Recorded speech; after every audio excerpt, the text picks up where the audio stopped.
never know if it could change your life. Take a chance, you're neither wrong or right. You never know if you don't roll them dice. You better roll them dice. You never know if it could change your life. All right, Rob, here we are at the end of all things again. That's right. Once again, the multiverse is in danger. We are on the eve of ruin. And you know what that really calls for, Matt, is a greatest hits compilation. I think now is the time that we really like revisit the good times and all of our favorite people and locations and really just like do a sort Simpsons of clip show. Exactly. A big Game Master Anthony's birthday to send 5th edition into the dustbin of history. Hello, everyone. It's Dungeon Master of None. I'm Dungeon Master Matt. And I'm Dungeon Master Rob. And we are talking about the newest and final adventure in 5th edition as it exists. Vecna, Eve of Ruin is what it's called. And we're going to review it. If you haven't listened to one of Rob's and I's reviews before, we, take the approach that no published module is perfect. They all need tweaking. And it's sort of deciding, is it so little tweaking that you're going to have a lot of fun playing it because it's got cool stuff going on? Or does it not work? And if you wanted to make it work, it would be more trouble than it's worth. And that's kind of our general approach. And so far, almost everything we have reviewed, there is something to take away from it. We don't always recommend that you spend actual money on, every single module, but a lot of them have interesting things. Many of them are flawed, but they're flawed in interesting ways. A lot of them have good ideas, and there's usually something valuable to be gleaned from reading these adventures. And I don't think we've reviewed an adventure yet that has had this much hype attached to it. Rob, did you know that 5th edition is almost ending and we are celebrating the 50th anniversary of D&D? A celebration of sort of a celebration of D&D writ large. Celebration of another nod to D&D's history. A love note to D&D, like It's like true. 50 years of D&D. Love letter to D&D. and it is a great celebration of. It is a momentous occasion. Rob, it's a momentous occasion. It's a celebration. It's a celebration of D&D. Have you ever thought about celebrating D&D? I mean, what are you doing for the anniversary? It's like it's a celebration in the same sense that the end of Evangelion is a celebration with everybody sitting in a circle and clapping and saying, "Good job, D&D! Good job! Thank you, Congratulations! Congratulations, D&D!" That's the penguin. That's a big one. I got it. I knew what you were doing. All right, so there's a lot of hype on the celebration. And Rob, do you know what we're doing to celebrate this one? Do you have more clips for me? Well, no. I mean, you said it all together. We're bringing everyone back, right? That's right. It's a plane hopping trip through. It is a very much multiversal threat. All of these settings. The multiverse of the multiverse. All of the multiverse. Your reality and every other reality. Remaking of the multiverse. Remake the multiverse. The multiverse. The multiverse. All of D&D lore. In multiverse. Throughout the multiverse. The multiverse. Location, the multiverse, and universe hopping. Yeah. Yeah, the multiverse, Rob. It's your favorite place. Just so everyone knows, I got all these clips from a 15-minute video. I did not do that much work. Amazing. Yeah, so here's the deal in sort of in broad terms what the adventure is about. Vecna, the evil archlich turned god, turned back to lich, turned god, is going to destroy the multiverse and remake it again, remake it in his image, unless our intrepid heroes stop him. And to do that, they have to go on an adventure through all of our favorite planes and multiverses to find the pieces of the Rod of Seven Wonders, the only thing that can stop Vecna from doing this. Asterisks on that, but yeah, that's the broad overview of the adventure. That is the objective. That is the in plain language what this adventure is about. Before we get into spoilers, I think Rob's given a great overview. There's a lot of hype on this. It's a celebration. It's the epic level 10 through 20 quests to end the edition. A big threat. You'll see all your favorite little creatures. You'll see a porg. You'll see Chewbacca. Chewbacca will be there. Glup Shido, he's there. They're all there. Right. Dexter Jetster is in this one. It's pretty cool. He's in his 1950s diner. So there's a lot of hype around this one. And I think before we get into spoilers territory for anyone who might be playing in a campaign whose dungeon master might be using parts of this for their campaign, should we say our overall opinions? Yeah, I mean, I try to, I don't know, I feel like we try to like save the big picture stuff for the end, but like I'm not going to be able to keep this under my hat while we go through this. So I want to sort of start with, I personally hate being pandered to. It really, really annoys me. It makes me, it's insulting, and especially when they're like, look, you like this shit. Eat it up, little piggy. And I'm sorry, like I'm trying like not to come into this adventure with, my heart full of ire, but that's what most of this felt like. It felt like, hey, remember that? You like that? My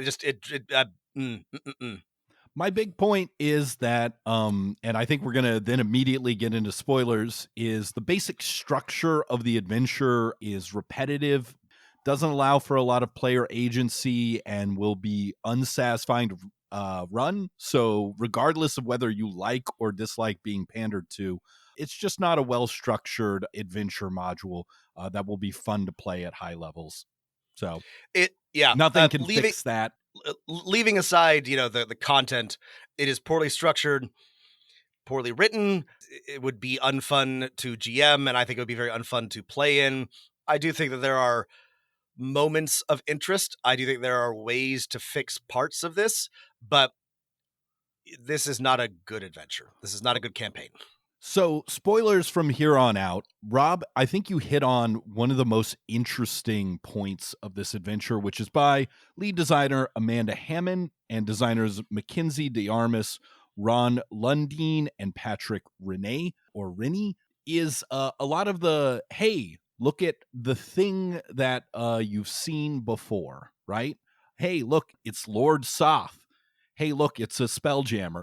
And let me play you a clip by one of the designers. And I think the language they use here is illustrative of the approach taken to this tour through the lore of D&D. And you know what? It's worth noting that not only do you get to interact on a recurring basis with characters like Illustrial Silverhand and Mordenkainen and Tasha, but there are other iconic characters who are present in the adventure within the places and the locations where the rod pieces are at and where the characters have to go to get the rod pieces out. There are some characters who are made allusion to, like Tiamat is definitely mentioned. She is most likely not going to appear on screen, but there are characters who very much do appear on screen. I think that DMs will have a lot of fun portraying characters like Lord Soth, for example, who shows up. Strahd shows up and is a pretty significant part of that bit of the adventure. And so I feel like anything that people are very much into individually, there's probably going to be something in this adventure for them. I hope so. So in my opinion, the key phrase in this interview that is correct and accurate for this adventure is interact, right? This is an interactive theme park ride of an adventure through many different settings of D&D. Can players affect those settings or those characters? Can they kill Lord Soth? Can they win Tiamat to their side and their cause against Vecna? No, but they can see them and say hello. Yeah, and I'm going hard on this, but like I'm not opposed to the let's bring in a cast of characters of familiar faces. That can be fun when done strategically. For example, Baldur's Gate 3 brings in Elminster and a bunch of other like Forgotten Realms big names, and it's fun because it's done tastefully. So like it's not just that they're like here's all these people you know.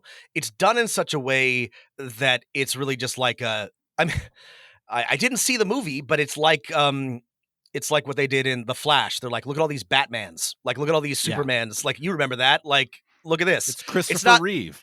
Yeah, there's nothing, you can't meaningfully interact. It's just like, it's like you're on, you're like on it's exactly like you're on a theme park ride, right? And you're going through Pirates of the Caribbean at Disneyland, and you're like, look, it's animatronic Johnny Depp. And like, that's the level of interaction that you have with Lord Soth and Tiamat and Strahd. And this is my big point number one, which is this adventure, either in its like lead designers or editors or writers, has a fundamental misunderstanding of the place of canon and lore in D&D. My ominous bell has chimed. One, I don't think that most players or dungeon masters give a shit about any of this. Unless it's in their direct campaigns, who care? Well, I want to pause on that too, because the sort of meaty center of this is Vecna, Kaz, Mordenkainen, Illustrial Silverhand, and Tasha. Correct me if I'm making an assumption here, Matt, but these are not characters that your average D&D player has a lot of enthusiasm or like for or attachment to. These Vecna was the big bad in like the 80s and 90s, like in a bunch of adventures, which I do have to say, it's been a long time since I've read Vecna Lives, Vecna Reborn, Die Vecna Die. I don't think they're very good adventures, right?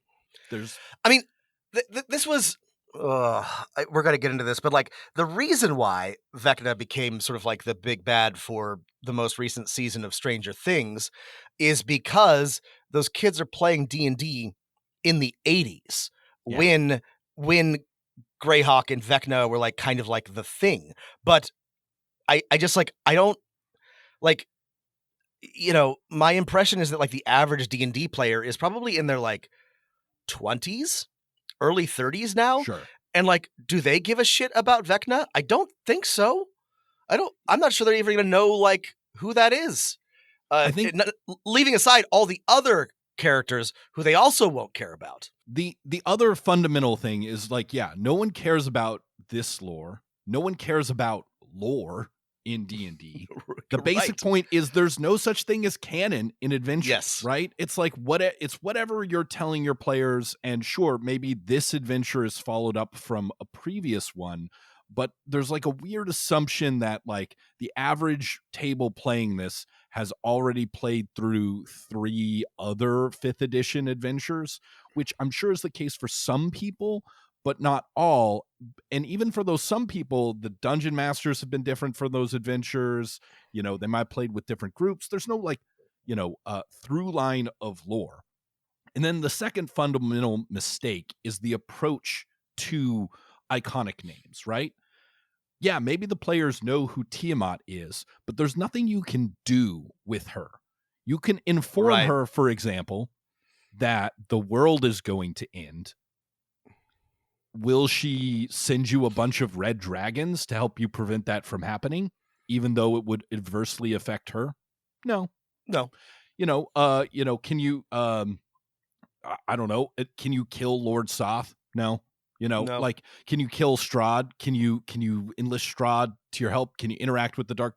There's the way is like you can say hello to everything. This is also true with visiting the various places. You pop in and you pop out, and you don't get a huge feel for how this is different, because this adventure is essentially like 13 dungeons. Connected by portals that set you down either inside or just right outside of those dungeons. And each chapter in its each multiverse is very, very, very thin. And not only does it assume that your players are going to follow the rails that they're on and go directly to the dungeon, of which there is one in every single adventure, but it doesn't really, it provides no real assistance or suggestions for if the players are like, I don't want to do that. more than any other 5th edition adventure, you are very much on your own if your players decide to deviate from the rails that you are required to put them on. This is the most railroady adventure 5th edition has put out. Yeah, I think the Planescape one that we've reviewed comes pretty close, but this one doesn't come with another source book that gives you other things going on. Yeah. So like you have no information. There's like no little hints or guidance to be like, what else is going on here? What else could the players do? So okay, that was my big point number 1. Like it's a theme park ride. Big point number 2 is that this is the greatest and most repetitive fetch quest of all time. It's the most MacGuffinest MacGuffin that has ever MacGuffined. It's a rod. It has 7 parts, and you got to go find each part. And even when you go find some of the parts, right? Like in one of the chapters, to find a part of the rod of 7 parts, you need to go find 2 other MacGuffins, use both of those to unlock that. Like there are sub MacGuffins in like the mini dungeons. I'm starting to get a headache. Yeah, it's and like it's not even like interesting or fun. Like each part of the rod can do something, but it's not very interesting. And like once you put them all together, you've just got like, I don't know, your 20th level, and it doesn't matter all that much. You have a decently powerful magical artifact. Like it's not even like a fun thing to hunt for. And you're not and there's no reward. Sorry. Yeah, go ahead. Hang on. We'll talk about the specifics, but to my mind, there's no reward to it because your players are not doing any like investigating. They're not doing any like they are told rod, where it is, and a magic portal puts them there. Exactly. The rod says this is where it is, and then a magic portal opens up and they go find it. Like there's no like excitement or interest. There's no investigation. There's no like them solving a puzzle. They're just like being led, like they've got like a ring in their nose, just like from one thing to the next. It feels very unsatisfying. 2 other things like undermine this as well. First off, the rod is not technically the whole thing is a lie. The rod is not technically necessary. Right. To sorry. Vecna. I completely forgot. Yeah. You don't even need it. And the other lie on top of that is they were actually helping a villain all along to do this. Yeah. This of all the things that don't make sense, this doesn't make the most sense to me. You meet 3 powerful wizards who need your help to defeat Vecna. It's Tasha, Illustrial Silverhand, and Mordenkainen. But Mordenkainen is an imposter. It's actually the vampire lord Kaz in disguise, and he's the one who wants the rod. This is very confusing to me. Well, one of the things that is confusing to me beyond just the betrayal is we're never given like a really good explanation for how the rod will defeat Vecna other than Mordenkainen says it will. And then once, of course, we find that Mordenkainen is actually Kaz the betrayer, well, then that's off too. The other big picture... Wait, Rob, should we go into more big picture stuff, or should we get down to the adventure and save the big picture stuff for later? Either way is fine with me. Maybe we should just start talking about the adventure because it'll start to make sense. But all right. So the introduction, the players are already assumed to be high-level adventurers, around 10, but could be lower than that. This is the very first place this campaign let me down, because it would be really cool if there was a making adventures section where it gave you like a step by, in case you didn't want to run a previous campaign and you wanted to start at 10th level, a cool like guide for like how to create a high level adventure and like what you might have in your background. And maybe you get like one free magic item, Or since one of the parts of the campaign is like, hey, you're from all over the multiverse, maybe like a fun system where you could roll on a table or choose from a table and be from Eberron or Spelljammer or Ravnica, and maybe you'd get a cool bonus from that, and then you would know some things when you went to visit your world. There's nothing like that. Instead, we're back in the Forgotten Realms. You need to be in the city of Neverwinter. You're given a little bit about, you're given D6 backstories and D6 reasons to be in Neverwinter, but that is it for character creation, and it sucks. I don't know. I was also disappointed by this whole thing. The game begins with an after this character creation and background, with an intro dungeon. Lord Neverember, Lord of Neverwinter, sends them on a quest. And I was like, oh, this is actually interesting starting adventure. He says, 4 people have been kidnapped. I need you to go find out who kidnapped them. I'm like, oh, cool. So they do an investigation through Neverwinter. I can pull up my Sword Coast Adventures guide. Nope. He tells them, actually, I've already found where they are. You just have to go get them. They're in Halleck's Mausoleum.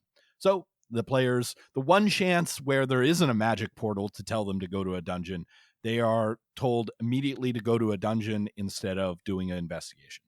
You hit the ground and are immediately sent to what is a very ho-hum dungeon, a very like forgettable crypt beneath a graveyard. I filled thought with cultists. it was, despite not having any of the flourishes and tricks of being, hey, it's in a cool place, I thought it was one of the better crafted dungeons in the adventure. In that there were damning multiple, with faint praise. I know. I enjoyed that you could turn like water gauges, even though the mechanics describing them says it takes you an hour to figure out how to increase and decrease pressure in a water pipe. And yeah, you could like, there are opportunities for you to disguise yourself as a cultist and like sneak around, maybe play an elemental against a cultist. Like there was opportunities for creativity in the exploration of this dungeon that I think we're lacking in some of the other ones. So you go into a crypt, you fight some undead, you find a cult of Vecna who is responsible for the kidnapping, who is stealing secrets from these 4 Neverwinterian nobles. You interrupt the ritual and are cast, and then 3 things happen when you interrupt the cult's ritual. 1, you are cast into the Shadowfell. 2, you are linked with Vecna. And 3, you gain a vision of Vecna's plans. We should mention there is a unique mechanic, I guess, in this adventure, which is related. Where the unique mechanic starts. Related to secrets. And you can learn secrets from people, and the secrets are, you can use them in the adventure to fuel certain things and accomplish certain tasks. They are basically like a currency. I actually think this is kind of neat. Invisible Sun has a system a little bit like this. I think it encourages people to talk to NPCs and find things out and investigate. Of all the things in this campaign that I was interested in, I thought this was a pretty neat idea. I do not think that it is very well implemented, but I think it's cool in theory. I think so too as well. Mechanical subsystems can be good or can be bad. This one's simple enough that you can spend it to gain inspiration. If the players don't spend it, they can get some huge bonuses for the final fight, which they have no way of knowing about, which is a little strange. My main problem with the mechanics secrets, and so side digression from chapter 1 to talk about the sub mechanic, is I have 2 main problems. One, Rob, many of the secrets are not secrets. Can I read you one of the secrets? Yeah, no. This is what I mean by not well implemented. But yeah, tell me a secret. So this is from the Eberron chapter. Mercy is the leader of a band of Warforged pilgrims. Mercy was separated from their best friend, Filch. They feel guilty they haven't searched for Filch. That's not a secret. That's a feeling. They're feeling guilty. What's the secret they haven't told anyone? That they haven't searched for, that they feel bad about not searching for their friend? Are all feelings secrets? That Is one's every so annoying. feeling we haven't expressed to someone else a secret and therefore in Vecna's domain? That would be an easy one to fix because instead you could just say Mercy left Filch behind. And that's the secret, right? Like Mercy feels guilty because they abandoned their friend, and that's like the dark secret that Mercy has. But like, I don't know, the writers like barely even bothered with this particular idea. Yeah, let me see if I can find another one that I felt was particularly egregious. This is from chapter 2 or 3, I think. If the characters ask what's wrong, Gertrude reveals that her friend, named Roxana, was involved in a nearby mining operation and discovered that 2 of the operation's leaders were secret Lolth cultists planning an attack on the operation. Roxana was too scared to tell anyone besides Gertrude, and the Cyclops fears a terrible fate for the miners. That's not a secret. She told Gertrude. They both know. Am I wrong? No, you're not wrong. Walter, am I wrong? Getting back to chapter 1. Okay, sorry. Wait, Rob, I have a second point about the secrets. Okay, all right. I'm sorry. If it's not going to cause you to throw your laptop across. No, Matt, I could go on all day about the secrets. I just I feel like we should move on before I do that. But yeah, tell me the other thing. Vecna is the god of secrets. Secrets are powering his thing to take over the multiverse. Shouldn't like the quest be to like uncover or steal like maybe like way more important secrets than these ones from Vecna? Like, wouldn't that be cool? Like, that would be cool. That's just kind of like obvious to me. Like, it's sitting on the table there. Like, shouldn't you like go to the Mournland and find a secret about it that Vecna has yeah, or I wants or doesn't know? Yeah, I agree. Okay. I agree.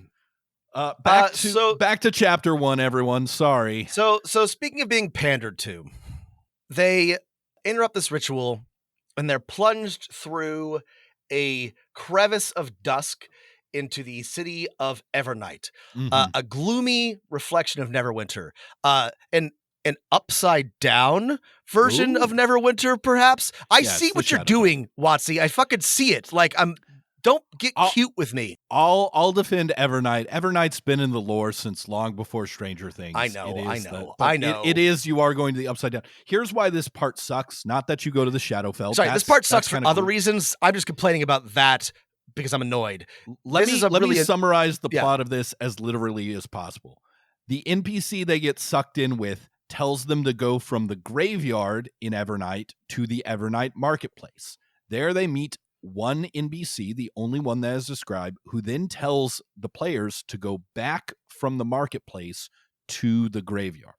That is the adventure. Yes, that's it. That's literally it. Here, listen to this. This is so great. They meet this guy, Eldon, and there's a little bit about him. And this is what the adventure says. There's 2 paragraphs. The characters have little to go on other than Eldon's suggestion. Other explorations of Evernight are both dangerous and fruitless, so you should eventually steer the party back to the market even if they venture elsewhere. The characters don't have other encounters as they make their way through Evernight's graveyard, though they hear howls and cries through the fog that let them know the graveyard isn't a safe place to linger. Theme park ride.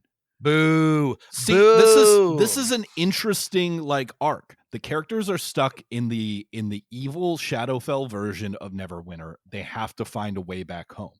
A clever or good adventure would give you a map of Evernight, a couple possible locations, a couple NPCs to explore, and several ways back to Neverwinter. And the players can, go off and have their own adventures and figure it out on their own. Instead, they're told to go talk to an NPC who then tells them to go back to where they started and go through a crevice, which they do. There's another short dungeon, the Dolendar Tomb, where apparently the Dolendars are a family and they're sad. They were exiled to the Shadowfell. You cannot find out why they were exiled to the Shadowfell. It is impossible. Yeah, you might think that there's something to find out here, or that they're important or related to anything or something. No, there's nothing here. There's no, you can't find out any secrets. You can't find out any information. They're not related to anything else in the adventure. This is just like an annoying obstacle to throw in front of your players before they get back to Neverwinter.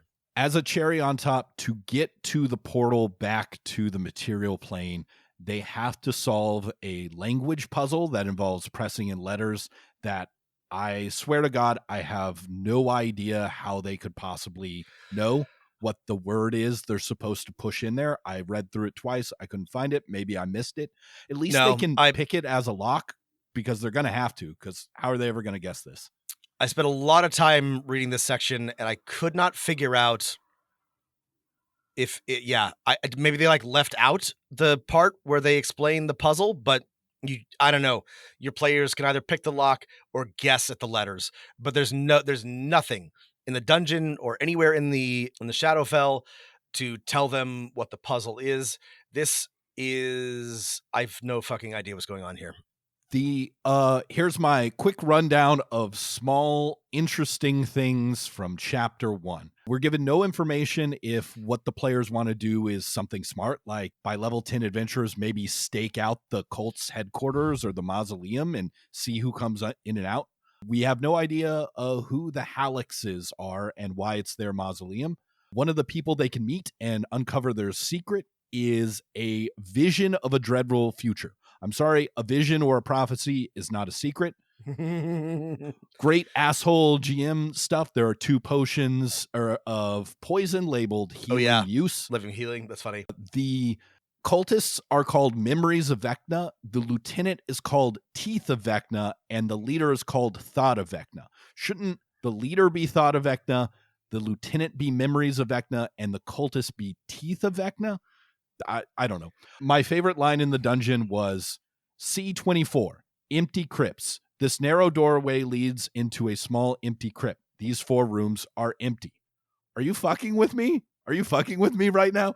And you might be like, hey, an empty room in a dungeon is okay. Yeah, but there's no random table of Gugas and monsters or anything to fill it with. So it's just 4 empty rooms. I want to... Sorry, finish your list. No, I'm sorry, that's it. Other than like why is interrupting this ritual so fucking important? Like, I feel like it needed something more, because like this makes our characters the most special people to Vecna in the multiverse. And if Vecna has like millions of cults doing billions of rituals, harvesting secrets, why would this one being interrupted make the players go to another plane, be linked with Vecna, and see a glimpse of his plan? I just need like a little more thing to make it a weird magical mishap. I have a precise gripe that begins with this dungeon and proceeds throughout the entire adventure. But the players are presumably 10th level, or they might be a little bit lower. This dungeon poses no challenge for a group of 10th level adventurers, like not even a slight one, which is not always a problem. But like, I suppose if this adventure were not going to bother being interesting, at the very least, it could be challenging, especially if we were going to be kind of like paying homage to the early adventures of D&D. But none of the encounters or puzzles will even like remotely stymie a group of 10th level adventurers. And none of the dungeons or encounters throughout the rest of the book will either, which really contributes to the theme park feeling. There's no, at no point are you going to fight anything or run into a problem that's difficult to solve. And so I don't know. The thing about not being able to stake out the entrance, or for example, when they return from the Shadowfell and Evernight, they might be like, let's go back to the tomb and see if we can question some more cultists or take them to Lord Neverember, see if we can uncover more cults of Vecna. It explicitly says they can find nothing. And I think this is actually really good to have in this adventure because it's training for later. It's important to teach your player characters for this adventure not to try things on their own and to wait for you to hand them the next step. So that was a good addition. And then we're on to chapter 2, the Wizards 3. Hey, it's just like those wizards that went to Ed Greenwood's house. Remember? So there's something potentially interesting here. I agree. To me, not really in the way that it's executed, but sort of broadly. So what happens is the players go and they do other adventuring, or they, Or they you might can even hand wave it away and be like, a year passes. Scatter to the multiverses, and then something happens, and the link to Vecna, Vecna comes back, yanks them all back. He's returned. Somehow he's returned. Yeah. Yanks them all back together. A wish spell is cast, and they are sent to Silverhand's Sanctum in Sigil. Sorry, I forgot the specific thing. Yes, I forgot because it gets really annoying and confusing. But suffice to say, a wish spell goes awry. Instead of accomplishing what it was supposed to do, it summons the players to Sigil, where they meet Illustrial Silverhand, Mordenkainen, and Tasha. Now, I kind of like this as a inciting event for an adventure. I think that if you ran, basically an entirely different chapter 1, or worked this into like another campaign, like if you were running Descent to Avernus and like you threw in like a little bit where they like run into a cult of Vecna, this would be a really cool hook for like, your players have retired, or their adventurers have retired, or they've gone off to do other things. They've all scattered, especially if like you were running like a Sigil campaign or a Spelljar campaign. They've gone to their home multiplanes, but then they're all sucked back together. I think that could be really interesting in theory. Yeah. No, I think, there was something that was cut here, or ideas that were not developed, because there are plenty of D&D published adventures that are like level 1 through 5, level 1 through 10, level 1 through 12. That's like, yeah, maybe you ran one of those and you're running one of those and you stick this first chapter in somewhere, and then they go back to whatever else they were doing, running some one shots from Candlekeep Mysteries or keys from the Golden Vault or something. And then then boom, we go on our epic level adventure, right? Mm-hmm. And I like the idea that the players are summoned by a wish spell gone awry. That's kind of interesting. It's a cool idea, yeah. The problem is, and the interesting thing is, like, meeting these NPCs, they should be able to answer like a lot of questions about Vecna and stuff. We're not really given like a nice table or list of bullet points of like, what do all of the Wizards 3 know about Vecna, and what will they tell the characters, right? This could be like our cool, Council of Rivendell strategy meeting. We're also not given any reason why, other than the Wizards are busy fighting Vecna elsewhere, that they can't do the main quest. They can't help at all. They could do nothing except answer some basic questions, and not very well, and send the player characters through some portals. So they believe that they have the wish spell didn't reveal Vecna's plans. Instead, it brought them the player characters, which the Wizards believe is the universe's way of telling them they're the champions to stop Vecna. They have a chime of exile that they believe will banish him back to his home plane of Oerth, aka Greyhawk. If he's a god, like, how? They also believe the Rod of 7 Parts will weaken him. Again, we're not given an explanation of how. It's a rod that is an artifact of law against chaos. I always thought Vecna was either lawful evil or neutral evil. Yeah. And then they need the characters to get the parts. Again, why? And then, of course, we're told that Mordenkainen is actually cast the Betrayer in disguise. Which is just confusing. I'm not sure how this adds to anything. Well, Rob, can I run you through Cass's plan real quick? I've tried to type it up. Okay. So Cass's plan is very simple. I've read very, it, Matt, very simple. But tell it to me again. He wants to betray Vecna again, because that apparently can be his only motivation. He wants to, and remember, Cass is the vampire. He's got a sword in the DMG, and, he cut out Vecna's hand and eye, etc., etc. This might be the part you're familiar with. By the way, the sword of Cass and the hand and eye of Vecna do not make an appearance in this adventure. Do not appear in this adventure. Sir, not appearing in this adventure. Yeah. Step 1, find the Rod of 7 Parts across the multiverse. Step 2, impersonate Mordenkainen in front of 2 of the most powerful wizards in existence. 3, trick someone else for some reason to go get the parts for you. Step 4, take the parts from whoever got them from you, and then convince them to leave you alone by saying, I'm busy. Teleport to Pandemonium using the powerful wizard you're hanging out with portal, and free Miska the wolf spider. Arrive at Pandemonium, wait for Miska to free himself by going back to your house and pacing around and brooding. And then step 7, co-opt Vecna's ritual for yourself when it happens somehow. I have nothing to say. I at no point do I understand Kaz's motivation or he wants to betray Vecna, but it's right. Just, sorry, I mean, I understand his motivation against Vecna. Why he is doing any of this particular way remains utterly incomprehensible to me. Yeah, why not just go get the Rod of 7 Parts by yourself? Like, I get you don't have teleportation magic, but it seems like not a hard thing to do to teleport to places. Kaz is a very powerful warlord vampire. I'm sure he could figure it out. Yeah.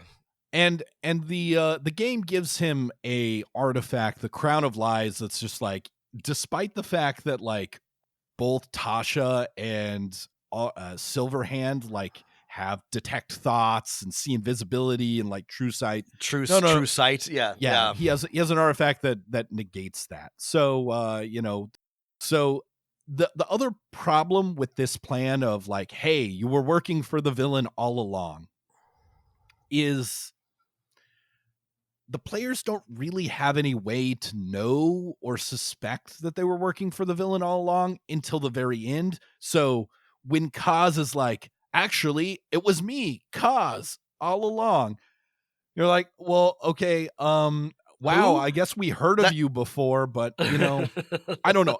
I think it would be more interesting, Rob, for example, if the players had an option to ally with Kaz knowingly, being like, I don't trust this guy, but we need him. He hates Vecna too. And then, of course, curse your sudden but inevitable betrayal. Yeah. I just find this frustrating. I don't really like see how this serves the narrative or is interesting in any way, because it's secret information that only the GM knows. The players can't find out. You're keeping a secret for 10 chapters that doesn't really matter and can't affect the game, but it's still going to be annoying when the players are like, oh no, we've been working for some vampire the entire time. Like, this is what happens when you like work backward from like the story you're trying to tell instead of try to design an adventure. Like, this is they started with Vecna and Rod of 7 Parts, and they were unwilling to cut either of those. Yeah. The problem also is Vecna is sidelined. You actually don't meet or see Vecna until the very end. I meant to bring this up in the big picture, but also it sort of like relates to the first chapter, because you fight a cult of Vecna in the first chapter. Listeners, do you think that you encounter that cult of Vecna again? No, you don't. Do you think that Vecna has any sort of like influence or impact anywhere else in the adventure? No. No, we've complained about this before. This is not a unique problem to this adventure, but it is something I think that at this stage in role-playing game development, every writer and designer should be aware of as being a problem. Like we've gone past the age of like Asarak, who is in this adventure, by the way, is waiting at the end of the Tomb of Horrors and just like sits there until you arrive at the violent punching bag. No, it is more fun. This is why Strahd, Curse of Strahd, also in this adventure, is a well-loved module, because it is written in such a way that Strahd is active, proactive. He reacts to events and the players meddling. That's Rob, fun. You can't expect the god of secrets, hidden knowledge, plots, and scheming to ever try and scheme or plot or thwart your players, can you? We'll get to this if we bother with like how to fix this adventure, but like the number one thing that I would do to change this adventure is I would make Vecna actively involved in thwarting. See, this would actually be a good reason for Kaz to be disguised as Mordekainen, because that would give Vecna a reason to try to stop this plan, where he might not care what Mordenkainen is doing. He does care what Kaz is doing. And that would mean that he would send his agents and try to influence, the course of events. But the way that it actually is just, it's just dumb. It's just dumb. I don't like it. Yeah. And then, I mean, this basically sets up the 200 pages of this 256 page book where every chapter, the players open a portal in from Sigil to the dungeon they have to go to. And they either go straight into a dungeon or a dungeon with a little bit of area around it. They go get a piece of the rod. There's often another fetch quest or MacGuffin they need to get first.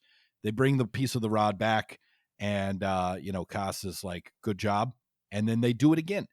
And I was like, okay, so we're going to go to Eberron. The Eberron one's going to be like a fun mystery. We're going to go to Greyhawk. This one's going to be a classic dungeon crawl. Okay, that one kind of was. We're going to go to Spelljammer. It's going to be a trip through the stars. No, they're basically all dungeons. There's one of these that I'm particularly mad about, but I'm sure that you also have one or two, Matt. But yeah. Okay, back on course, Rob. Okay. Part 2 of chapter 2. That's where we are so far. 48 minutes into this episode. That's where we are. And it's a Lolth-themed dungeon. That's right. We finally met all of our wizards. We finally have a plan. We have the Chime of Exile. And the first piece of the Rod of 7 Parts is in Web's Edge, which is, like Matt said, it's a Lolth-themed Underdark dungeon full of drow and spiders. Now, you might be saying to yourself, I looked through the outline of this adventure just like Matt and Rob told me to before reading it in depth. And I noticed at the end, Lolth has allied with Vecna in a war between Vecna Lolth versus Miska the wolf spider and Kaz. Is this important at all? Does this matter? No, it does not. No, it does not. Do you think that this is do you think what happened here is this designed by committee, Matt? Do you think that this is 10 Wizards executives got into a room and were like, let's have these things. And that's why we have this adventure that doesn't connect and doesn't make any sense and has all of these things, but no real cohesion to them. That's sort of that's what it feels like to me. I mean, I'm trying to figure out what went wrong here. The lead on this project was the co-developer of Starfinder. They worked for Paizo and Kobold Press for many years. They're not new to this game. So on the one hand, the shittiness of this product does point towards committee/corporate higher up meddling. On the other hand, there are some designers here that have also written some adventures that we have thought kind of suck in this sort of way, Strixhaven, Curriculum of Chaos, and at least one other that's just damn, do these people know how to write an adventure? Let me say two nice things. I don't know the answer. I don't know either. There's no answer. But let me say two nice things about this chapter. One, the map of the Wizard's Sanctum is really neat. It's really pretty. I really like it. It's got some great art. It is not important. You will probably never use this map. It has no real relevance to but I really like it. I think it's very artfully done. It's super, super neat. I would borrow it for a different adventure. The second thing is that I think a spider dragon is a really cool monster. Yeah. Yeah, you get to fight a spider dragon. Wow. Who would have thought of putting a spider and a dragon together? Lolth. That's who. Lolth would have. That is a very Lolth thing to think of. Anyway, a cool final baddie in Web's Edge. So that's two things that I didn't hate about this adventure. I think having Sigil as your home base is cool too. Oh, that's true. I do like that. If you can get Sigil the cage, it's annoying because you're not encouraged to do anything else in Sigil, and you don't, but yeah, we do actually have Sigil books now, so you could, if you wanted to, try to flesh out the Sanctum. But okay, so fetch quest 1 of 7 is down. You find the first piece of the rod, and then it tells you to go to another place. Or you go back to the sanctum and the wizards open up the portal again for you and say, off you go again. We'll be chilling here dealing with Vecna. And the next place opens in the middle of the astral sea. And I'm like, oh, cool, Spelljammer. We're given the basics of astral sea mechanics, of thought flight, of not eating or drinking. And then the players are immediately dragged into the orbit of a large gravitational body. So after the first encounter, none of these things matter. Nope. You can't fly anymore. I guess you don't have to eat, drink, or go to the bathroom.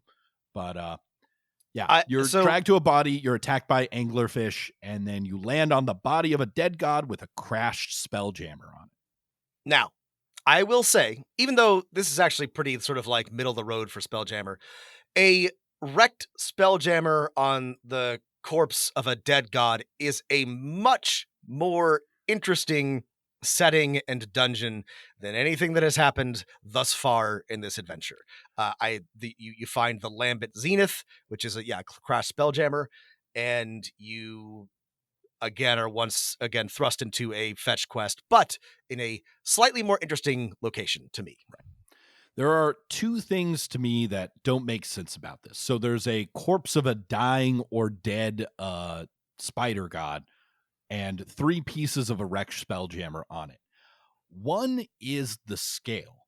The parts of the Spelljammer are mere 100, 200 feet away from each other, yet none of the many wrecked crew and passengers on the Spelljammer book have ship have ever ventured from their piece of the wreckage to the other because of predators and attacks.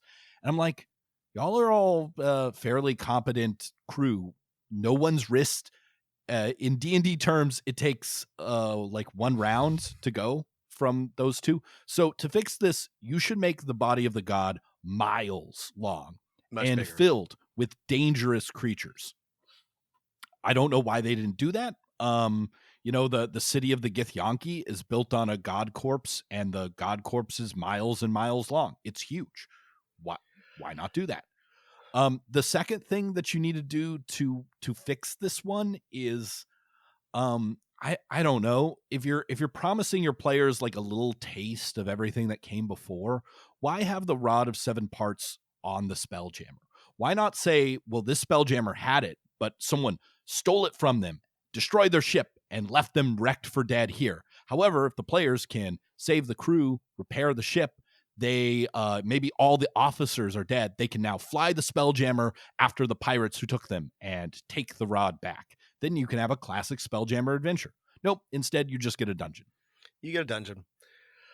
I do want to say that I really liked the crew of the Lambent Zenith. I thought they were interesting and much better written than most of the other NPCs that we encounter in this adventure.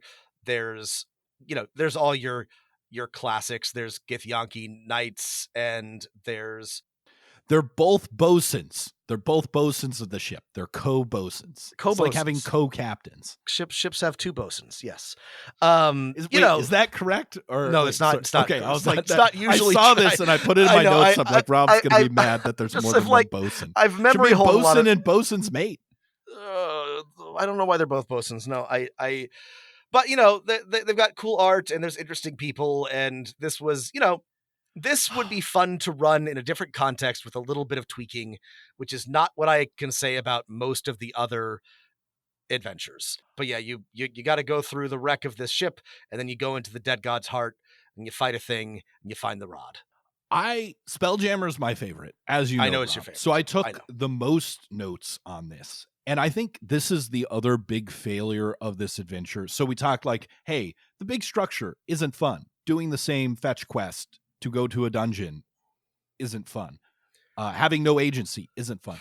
But the structure of these dungeons are also can be like you pull at any of the threads, and things like the scale that I mentioned before just don't make sense. Like it says here that the captain of the ship during a voyage uncovered a piece of the Rod of 7 Parts. And the spider dragon in the previous dungeon recently took a piece of the 7 parts from the abyss up to this thing. Like, when did Koss find the lore that told him where the pieces of the rod of 7 parts are? And like, how does he know that they all just moved here and like where to go? That doesn't make sense to me. The other thing is that every single dungeon here, instead of playing up to the like level of the characters, which probably by this point is somewhere between 12 and 18 when they're doing these dungeons. So the characters are going to have access to flying magic and teleportation and stuff like that. Instead of letting them solve problems with teleportation, but giving them bigger problems that can't be solved by teleportation, dungeons here will frequently throw up baffles and things. The rod is in a room that is magically sealed. You can't use pass wall or teleport. The whole island in the astral sea they're floating on, teleportation doesn't work, right? It gives you a random portal instead. I think that's lazy. It is lazy, and there's a couple of really egregious examples of this later on that made me so mad I did almost throw my laptop across the room. This is just very annoying. But yeah, Matt's right that, and this ties back to what I was saying earlier. This dungeon will provide no challenge for a group of level 12 players, like in terms of combats, in terms of solving problems. The only obstacles will be annoying, like Matt said, baffles, things that they have to follow a specific, pre-written set of tasks to defeat. There's nothing clever or creative. There's just a bunch of tedious busy work. It's again, I liked the crew. I think the players would have fun talking to all these NPCs, but there's an imposter that's a death slot. I think that works okay, but there's a couple things that like don't make sense. Let me highlight. Well, there's a lot of things that don't make sense. Two. One thing, sorry, Matt, let me know if I got this wrong. Yeah. And this is maybe just astral plane stuff, but there's no indication of how long they've been here. Like it's we're not given. Very unclear if they've been here for days or decades. Like it could be either. Like yeah. There's and the NPCs are not helpful on this point. I suppose it doesn't matter to the players, but it was always bugging me the entire time I was reading this. I'm like, how long have they been here? Anyway, if they had just crashed a day before, it would make sense that maybe they haven't gone to reach out to their crew literally 200 feet away. But that's not the case. It does seem like it's been longer than that. Yeah. There's an intelligent blink dog that can speak common. That's fine. That's cool. There's a lot of like cool things. But here, let me give you an example of how things seem not very well thought through. In the prow of the ship is the captain. Quote, she is determined to escape the wreck and reunite with whatever remains of her crew. Though she worries the rod piece will be stolen by raiders if she leaves. Why? Why is she worried? Have there been raiders? We're not given any indication that that's a thing that could happen or a table. It's 400 feet to the farthest crew member. It's 200 feet to the shortest. Also, she's a powerful diva. Mm-hmm. She can't get there maybe because she can't fly anymore. Her prosthetic wing is broken. Let me read you something from her stat block. Quote, change shape. The diva magically polymorphs into a humanoid or beast that has a challenge rating equal or less to its own and back to its true form. She can just polymorph into a goddamn bird if she wants to fly there. Like,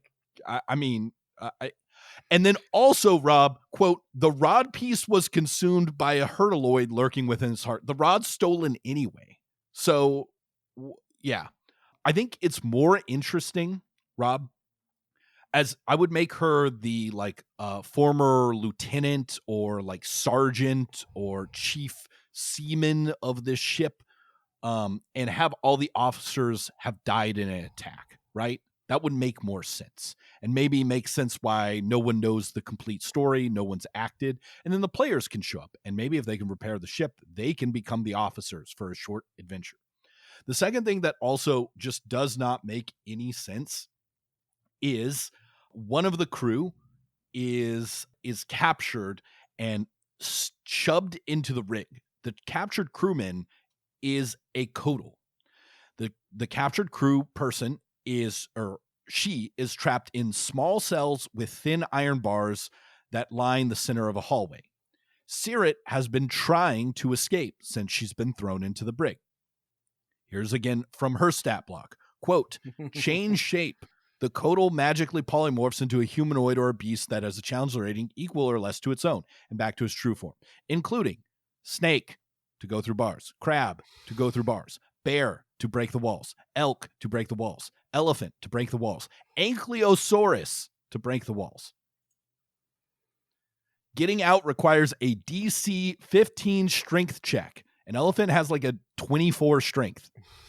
Was she really trying to get out? Is everyone here fucking with us? I like your suggestion. I think a much better adventure would be the players find this wreck. They were attacked by raiders and they stole the piece of the rod. You have to help them repair their ship and then go after the raiders. That would be a classic Spelljammer adventure. The Hertaloid could have swallowed the Spelljammer helm. And so the final task is to go down, kill the Hertaloid, get the helm, bring it back up. That would be a classic adventure. I just like, it feels like they didn't even try, Matt. That's the really like depressing thing is like, they just like didn't even bother to come up with an idea. You know, they had like, a prompt and they were like, I don't know, fit this dungeon model to the prompt. It's bums me out. If the characters have no way to see the invisible ward runes, the MacGuffins they need to get the rod, Captain Inda lends the party a lantern of revealing, which says invisible creatures and objects are visible as long as they're in the lantern's bright light. Now let me also read you the text of the character ability all characters have. Vecna's Link. You gain a special intuition for secrets. You have advantage on all wisdom insight checks. In addition, you can use an action to cast See Invisibility without expending a spell slot. See Invisibility. You see invisible creatures and objects as though they were visible. I think your idea of written by committee, no communication, does make a certain amount of sense. And maybe they were told it's got to be a dungeon. Yeah, I mean, I'm just like, I'm trying to figure out how this could have been produced because, yeah, like you said, we know some of these people have written adventures. They know how to write adventures. Yeah, it's. I mean, I don't want to make too many excuses. Like, maybe they're just bad at writing adventures. Like, I don't know. This one sucks. This is bad. Sorry. Sorry, everyone. We have five more parts and then 2 additional chapters before we're done. So plus our suggestions for fixing it, plus some other big picture takeaways. So if you liked this, stay tuned for part 2, especially since it starts with Eberron, and you are going to hear me fucking hollering. Rob will be playing the role of Matt for the Eberron chapter. For the Eberron section. I do think this was worth reading, and I do think it sort of like confirms some of my worst like fears about the state of Wizards of the Coast and the future of the game and the company. But yeah, it's not great. You got to be good at writing adventures if you work for Dungeons and Dragons. I'm sorry. You do. If nothing else, you have to produce good adventures. That's just, yeah, if nothing else. Okay. So thanks for listening, everyone. More of this to come in the see you very soon, near future, and keep rolling them dice.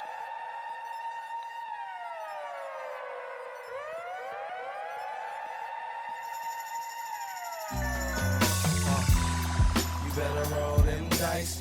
You never know if it could change your life. Take a chance, you're neither wrong or right. You never know if you don't roll them dice. You better roll them dice. You never know if it could change your life. Take a chance.